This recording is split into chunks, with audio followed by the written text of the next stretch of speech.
ಶುರುವಾದ ಆರಂಭದಲ್ಲಿ ಬಸಲಿಂಗ ಪಡೆದುಕೊಂಡ ಚಿಕಿತ್ಸೆ ಯಾವ ರೀತಿಯದು?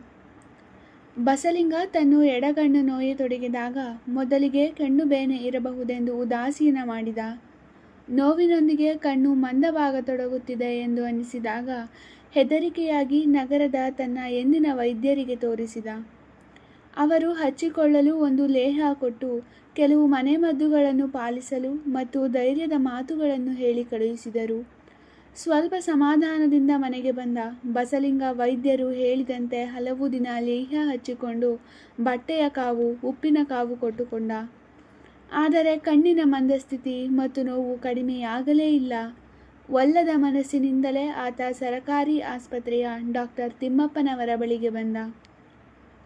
ಈ ಎಲ್ಲವೂ ಬಸಲಿಂಗಪ್ಪ ತೆಗೆದುಕೊಂಡ ಚಿಕಿತ್ಸೆ ಆತನ ಕಣ್ಣು ನೋವು ಶುರುವಾದ ಆರಂಭದ ದಿನಗಳಲ್ಲಿ.